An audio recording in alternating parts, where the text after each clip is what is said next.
Harka funee daawwattoota televezyiinii Hararii oduu galgala kanaa qabannee dhiyaannetti jirra. Oduu waliin Seefuu Geetaachooti nu faana tura. Filannoo marsaa jahaffaa ilaalchisuudhaan akka naannoo Hararitti dulli ashaaraa magariisaa gaggeeffameeti kan inni jiru. Jilli pirezidaantii naannoo Hararii obbo Ordii Badrii fi akkasumattis itti aantu pirezidaantii naannichaa Aadde Misraa Abdallaatiin durfamu dhaabbii biqiltuu gaggeessaniiti kan isaan jiran. Gabaasni kan Alam Gammachuuti bal'ina isaammoo akka itti aanutti isiniif dhiyeessiti. Muummeen ministeera Ifdirii Dr. Abiy Ahmed mata duree Itoophiyaa haa uwwisnu jedhuun akkasumas filannoo fi ashaaraa magariisaa mirkaneessinu jedhuun duula ashaaraa magariisaa eegalchiisuun isaanii kan beekamudha. Bu'uuruma kanaan sadarkaa naannoo Hararittis mata duree koottaa Hararii magariisaa uwwisnu jedhuun jilli pirezidaantii mootummaa naannoo Hararii obbo Ordiin Badrii fi itti aantuu pirezidaantii naannoo Hararii Aadde Misraa Abdallaan durfamuu galma Calanqoo fi Aanaasoo fi Araddaa Qileetti dhaabbii biqiltuu gaggeesse. Biqiloonni guyyaa har'aa dhaabbamanii iddoo roobni fi duumessi jirutti ta'uu itti aantuun pirezidaantii naannoo Hararii Aadde Misraa Abdallaa ejensii sabquunnamtii naannoo Hararii himanii jiru. Guyyaa har'aan tanaa naannoo keenyatti filannoon marsaa jahaffaa kun gaggeeffamuu baatus ishaaraa magariisaa kana akka lammii tokkootitti lafa qabsiisuudhaaf akkuma agartanitti hawaasa maraa'uu baafne bifa kanaan gaggeessaa jirra jechuudha. Sagantaa duula ashaaraa magariisaa bana kanaatiin akka naannoo Hararitti biqiloota miiliyoona 3 dhaabuuf karoorri qabamuu kan himan Aadde Misraan guyyaa har'aa biqiloota 100,000 dhaabuuf karoorfachuudha kan himani. Biqiloonni dhaabaman dhibbeentaan 60 wabii nyaataatiif kan oolan ta'uu kan himan Aadde Misraan hawaasni duula ashaaraa magariisaa irratti hirmaatan gara mana isaanittis biqiloota 3 qabanii akka deeman taasifamuudha kan himani. Akka naannoo keenyaatti chiginyii bara kanatti miiliyoona 3 kan dhaabuudhaaf qopheessine kana keessaa immoo dhibbantaan 60 agroforestariidha jechuudha kan hawaasni keenya oomisha isaatis irraa nyaata qilleensa isaatirraa qilleensa baramaa isaatillee ittiin fooyyeffatu jechuudha. Kan immoo ooyirootaa fi qe'ee isaa keessatti akka dhaabbatuuf qotee bulaan keessaafu akka diinagdee isaatirratti itti fayyadamuuf qopheessinee jirra jechuudha. Bifa saniin itti deemna. Hawaasni hundinuu duula kanarratti hirmaachuudhaan dirqama lammummaa isaa haa baatu. Duulli ashaaraa magariisaa gaggeeffamaa kan jiru fedhii hawaasaa xiyyeeffannoo keessa galchee ta'uu kan himan Aadde Misraan biqiloonni dhaabaman qorichoota aadaa of keessatti kan hammatan ta'uu himanii jiru. Sagantaa duula ashaaraa magariisaa gaggeeffame irratti pirezidaantii mootummaa naannoo Hararii obbo Ordiin Badrii itti aantuu pirezidaantii naannoo Hararii Aadde Misraa Abdallaa afyaa'ii mana marii naannoo Hararii Aadde Addis Alam Bazaabbii dabalatee aanga'oonni fi qooda fudhattoonni naannichaa garaagaraa argamanii jiru. Guyyaan har'aa guyyaa biqiltuu itti dhaabame qofa osoo hin taane guyyaa seena qabeessa dimokiraasiin itti dhaabbate jechuudhaan himame. Hojjettoonni mana amala sirreessaa naannoo Hararii biqiltuu 2,000 ol dhaabaniiti kan isaan jiran.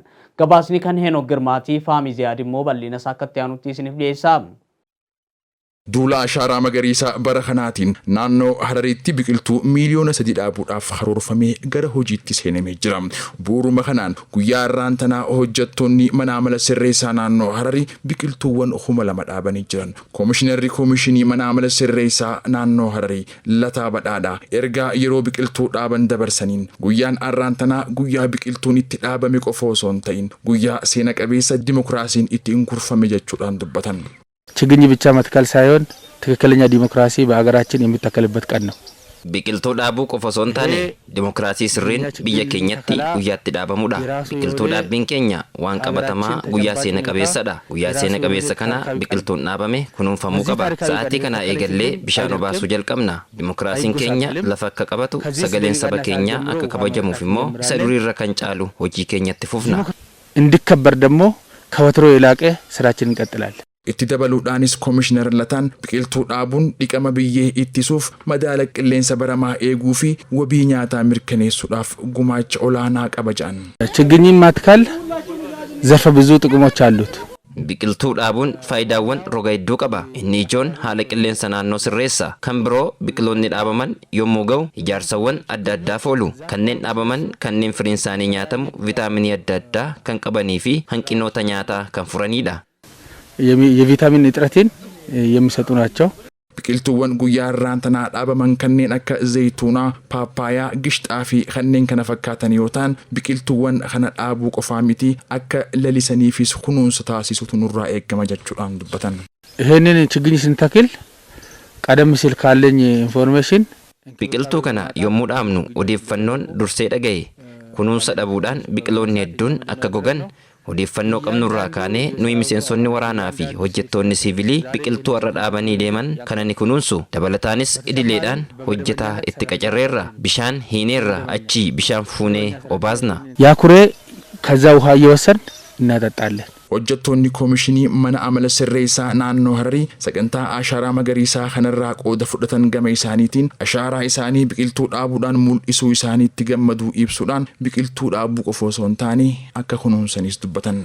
ለወደፊትም ተክሎ መሄድ ብቻ ሳይሆን አሁን ትልቁ መሆን ያለበት gara fuulduraatti dhaabanii deemuu qofa osoo hin taane amma wanti guddaan hanga ammaatti ni dhaabama. Kunuunsa dhabuurraa kan ka'e hanga ammaatti kanneen dhaabaman bu'a qabeessa jechuun ni ulfaata. Gara fuulduraatti garuu karoorri keenya wal qooduudhaan biqiloota dhaabaman kunuunsinee bu'a qabeessa taasisuudha.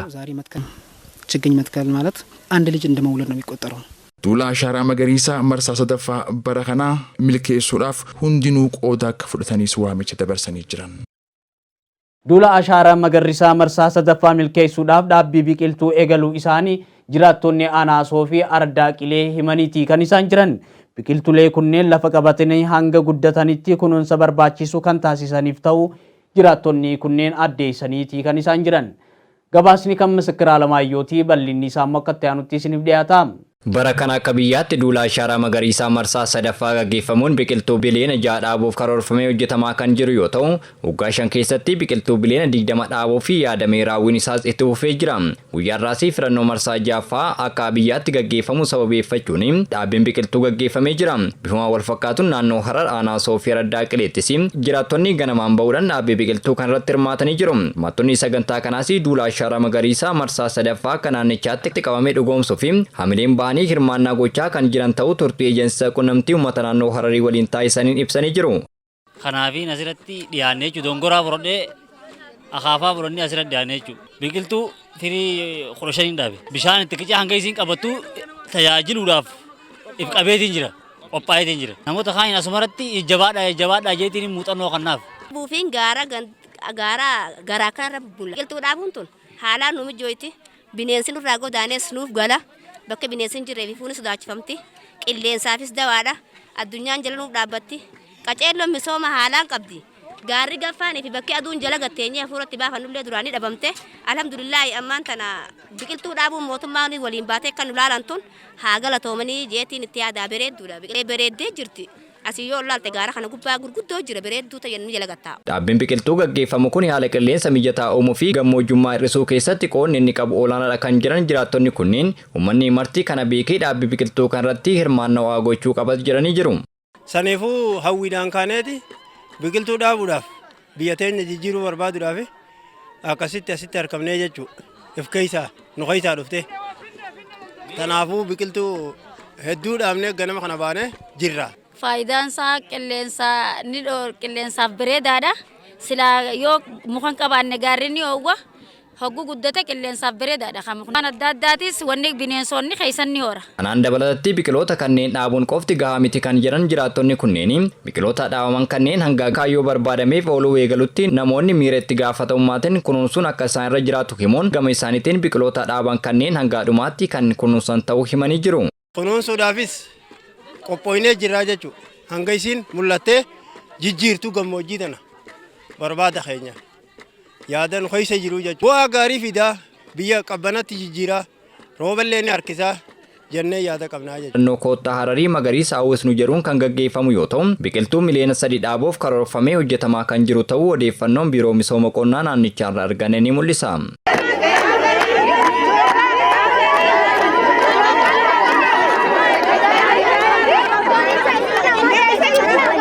Ijaarsa hidha haaromsa guddicha Itoophiyaa hanga xumuramutti hawaasni deeggarsa taasisuu qabu akka itti fufu manni marii qindeessaa hirmaannaa uummataa naannoo Hararii hubachiiseetii kan inni jiru. Geebni hidha haaromsa guddicha turtii isaa Anaasoo fi xumuruudhaan gara aanaa dirree xiyyaaraatti imaleeti kan inni jiru. Gabaasni kan Maammat Toofiiqii bal'ina isaa akka itti aanutti isiniif dhiyeessa. Ijaarsi hidha haaromsa guddicha Itoophiyaa kan eegalee waggoota 10 lakkoofsuusii hanga ammaatti sababoota rakkoo hoggansa biyyattii kanaan dura turaniitiin osoo hin xumuramin turuu danda'ee jira. Erga hoggansi jijjiiramaa gara taayitaatti dhufe as garuu ijaarsa hidhichaatii fi xiyyeeffannaan addaa laatamee fi hojjetamaa jira. Akka naannoo Hararittis ijaarsi hidhichaa gaafa jalqabarraa kaasee waan qabuun hawaasni naannichaa cinaa dhaabbachuu irratti argama. Yeroo dhiyoottis waancaan hidha haaromsa guddichaa gara naannichaatti eega dhufe as galii walitti qabuudhaa fi aanota naannichaa garaagaraa keessa naanna'u irratti argama. Haaluma kanaan waancaan hidha haaromsa guddicha Itoophiyaa turtii guyyoota 10f aanaa Soofiitti taasisee xumuruudhaan gara aanaa dirree xayyaaraatti kan dabarfame yommuu ta'u, turtii kanaan bittaa boondiitii fi gama biraatiin sosochii galii walitti qabu taasifameen qarshii 751 walitti qabu bulchaan aanaa Soofii obbo Jamaal Aammee ibsanii uummanni aanaa dirree xayyaaraattis cimanii hidhichaaf deeggarsa taasisuu akka qaban gaafatanii jiru. Waancaan kun turtii guyyaa 10 nu bira turetti araddaa qabnu keessatti sochii adda addaa abbootii qabeenyaa hawaasa keenya kan garagaraa bira ga'uudhaan fadhinnaadhaan boondii hanga 750 takka bitatanii jiranii jechuudha. Bulchaa itti aanaan aanaa dirree xayyaaraa obbo Taajir Shaamee gama isaaniitiin wayita waancaa hidhichaa aanaa Soofiirraa fuudhanitti erga dabarsaniin turtii guyyoota 10 waancichi aanichatti taasisuun qarshii 828 walitti qabuudhaaf karoorsuu himanii kaayyoo kana galmaan ga'uudhaafis jiraattonni aanichaa akkuma kaleessa cimsanii hidhicha cinaa akka dhaabbatan waamicha dabarsanii jiru. Haala gaariin xumuruudhaaf amma wanni nu hafu waan muraasa waan ta'eef waan muraasa nu hafe kana ceesisuudhaaf xiiqiidhaan onneedhaan dhiibbaa biyya alaa nurra geggeessitu kana ofirraa dhiibuudhaan qabeenya keenya kan uumamaan arganne kana itti fayyadamuudhaan jiruuf jireenya keenya jijjiiruudhaaf dhalootaafis hiyyummaa dhaalchisuun kan barame osoo hin ta'in durummaa dhaalchisuudhaaf kan hojjennu akka ta'e beeynee durummaa dhaalchisuuf kan hojjennu ta'uu keenya akka irra deebitanii hubannuu fi deeggarru asumaan waamicha isinii dabarsuun barbaada. Amman tana deeggarsi nuti goonu waancaan kun akkuma Soofiin bulchaan aanaa Soofii ibse nutis araddoota qabnu keessa sochoone abbootii qabeenyaa aanaa kana keessa qabnuu fi qonnaan bulaa aanaa kana keessa qabnu hojjettoota qabnu geggeessitoota qabnu imaatota qabnu akkasumas koonistiraakshinoota aanaa kana keessatti hojii fudhatanii hojjechaa jiran hunda bira ga'uudhaan nutis akka aanaa dirree xayyaaraatti 828 gumachuudhaaf karoorfannee hojjechuu jalqabnee jirra. Kanaaf karoora keenya kana galmaan ga'uudhaaf uummata keenya akka nu cina dhaabbatan waamicha dabarsuun barbaada. Qindeessaa waajjira qindeessa hirmaannaa uummataa hidha haaromsa guddicha Itoophiyaa naannoo Harariitii fi hoogganaan waajjira dhimmoota koominikeeshinii naannichaa obbo Heenok Mul'unaa akka jedhanitti hidhi haaromsa guddicha Itoophiyaa sanada waliigaltee saboota sablammoota uummatoota Itoophiyaati jedhani. Akka naannoo Harariittis ji'oota 4 dabran keessatti aanota naannoon Hararii qabdu keessaa waancaan hidha haaromsa guddichaa naanna'uudhaan bittaa boondiitiin qarshii miiliyoona 5 walitti qabuun kan danda'ame ta'uu ibsanii jiru. Ergaa hoggansi jijjiiramaa aangootti dhufee murtiiwwan jajjaboo fudhachuun xiyyeeffannoo addaan hojjetamaa jira. Abbaan piroojeektii guddichaa hidha haaromsaa uummata biyya keenyaati. Ijaarsi hidha haaromsaa guddichaa Abbaay waadaa waliigaltee sabaa fi sablammoota Itoophiyaati. Waancaa hidha haaromsaa aanaalee naannichaa keessatti naanna'ee hidhichaaf deeggarsi walitti qabuu fi hubannoo uumuu cinaatti ji'oota 4 darbanitti bittaan boondii miiliyoona 5 raawwatamee jira.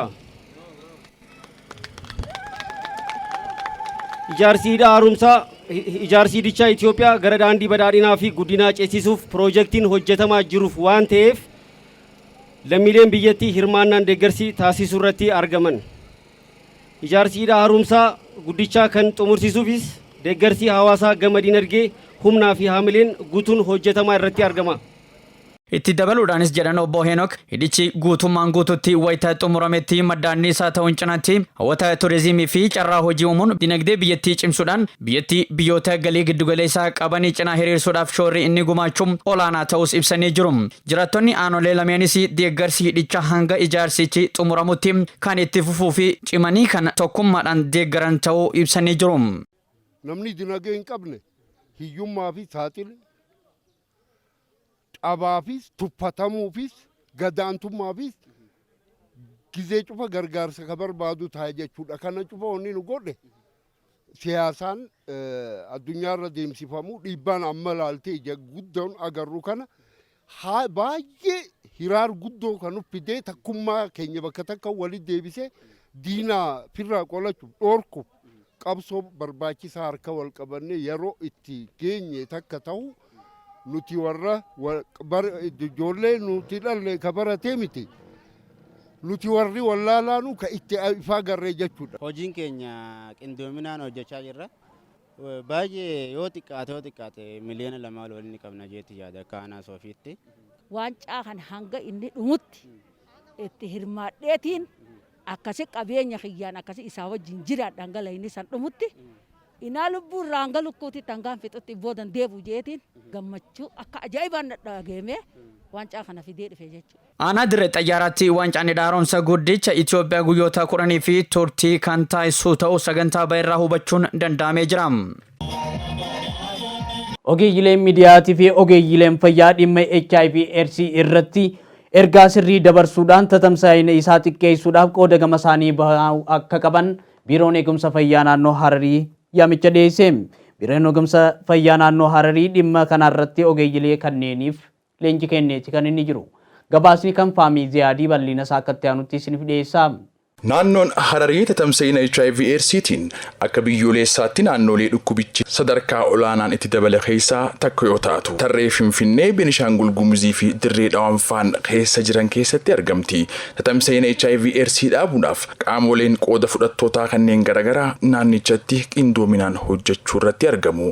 Biiroon fayyaa naannoo Hararii sagantaa haaraa afaan Ingiliffaatiin UU jedhamuu fi afaan Oromootiin kan hin mul'anne kan daddabruun daangeffame jettu irratti ogeeyyilee miidiyaatii fi fayyaatiif leenjii kennee jira. Biiroo fayyaa naannoo Harariitti qindeessaan garee dhukkuboota ittisuu fi to'achuu obbo Rastam Umar kaayyoon leenjichaa sagantaa kan hin mul'annee fi daddabruun isaa daangeffame jettu irratti hubannoo laachuuf jechuudhaan dubbatan. Tatamsa'ina dhukkuba HIV/AIDS ittisuu fi to'achuudhaaf akkasumatti illee namoonni dhiiga isaanii keessa vaayirasichi jiru yeroodhaan qoricha farra HIV/AIDS fudhachuu akka danda'an jajjabeessuudhaaf ta'u obbo Rastam sagantaa kanarratti dubbatanii jiran. Sagantaa tajaajila kaakaa yookaan kan hin mul'anne kan daddabruun daangeffame jiru kun qorichi farra HIV/AIDS sirriitti yoo fudhatame hanga daddabruu vaayirasichaa kan hir'isu ta'uu barsiisuun namoonni qoricha farra HIV/AIDS akka fudhatan jajjabeessuun kaayyoo sagantaa kanaa akka ta'es obbo Rastam dubbatanii jiran. Ogeeyyileen fayyaatii fi miidiyaa sagantaa kanarratti hirmaatan hogguu waa'ee HIV/AIDS hawaasa barsiisan karaa of eeggannoo olaanaa qabuun ta'uu akka qabus dubbatanii jiran. Hirmaattonni leenjichaa akka jedhanitti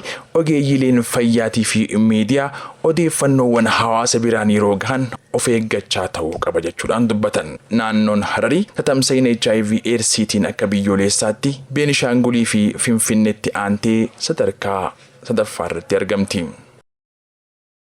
Adeemsi filannoo bara kanaa kan kanaan dura caalaa dimokiraataa akka ta'ee fi dhaabbii biqiltuu ashaaraa magariisaa irratti hawaasni akka hirmaatu sadarkaa itti aanaa pirezidaantiitti hooggantuun kilaastara dinagdee addee Caaltuu Saanii yaamicha dhiyeessaniiti kan isaan jiran. Yuunivarsiitiin Haramayaa sirna dhaabbii biqiltuu ashaaraa magariisaa gaggeesseeti kan inni jiru. Gabaasni kan Yirna Qaachoo Geetaachooti. Afandii Mahammad immoo bal'ina isaa akka itti aanutti isiniif dhiyeessa. Dhaadannoo kaardii teenyaan dimokiraasii harka keenyaan biqiltuu haa dhaabnu jedhuun guyyaa har'aan tanaa Yuunivarsiitii Haramayaa paarkii Haacaaluu Hundeessaatti sagantaan biqiltuu dhaabuu adeemsifamee jira. Sagantaa biqiltuu dhaabuu guyyaa har'aa kana Yuunivarsiitii Haramayaa paarkii Haacaaluu Hundeessaatti argamuudhaan pirezidaantii itti aantuu fi qindeessituu misooma magaalota naannoo Oromiyaa addee Caaltuu Saanii biqiltuu dhaabuudhaan guyyaa har'aa seenaa biyya keenyaa keessatti iddoo addaati kabajan.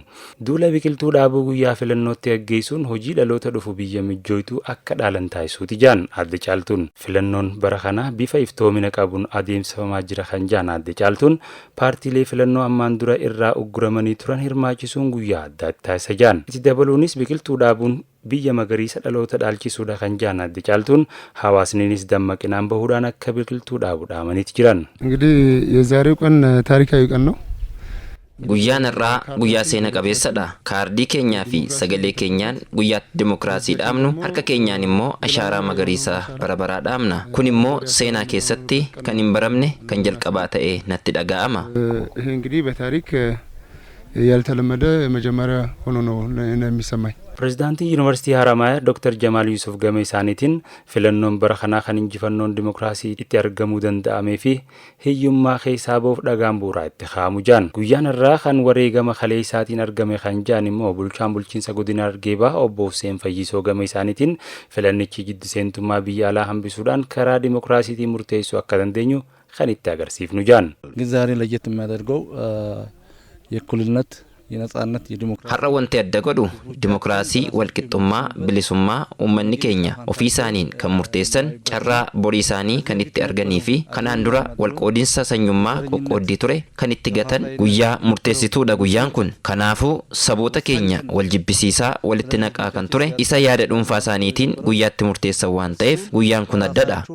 ሀሳቤ ወስኖ የሚወስንበት ጉዳይ ስለሆነ እቺ ለየት ያለች duula biqiltuu dhaabuu bara kanaatiin akka biyyoolessaatti biqiltuu biiliyoona 6 dhaabuudhaaf karoorfame hojjetamu irratti argama.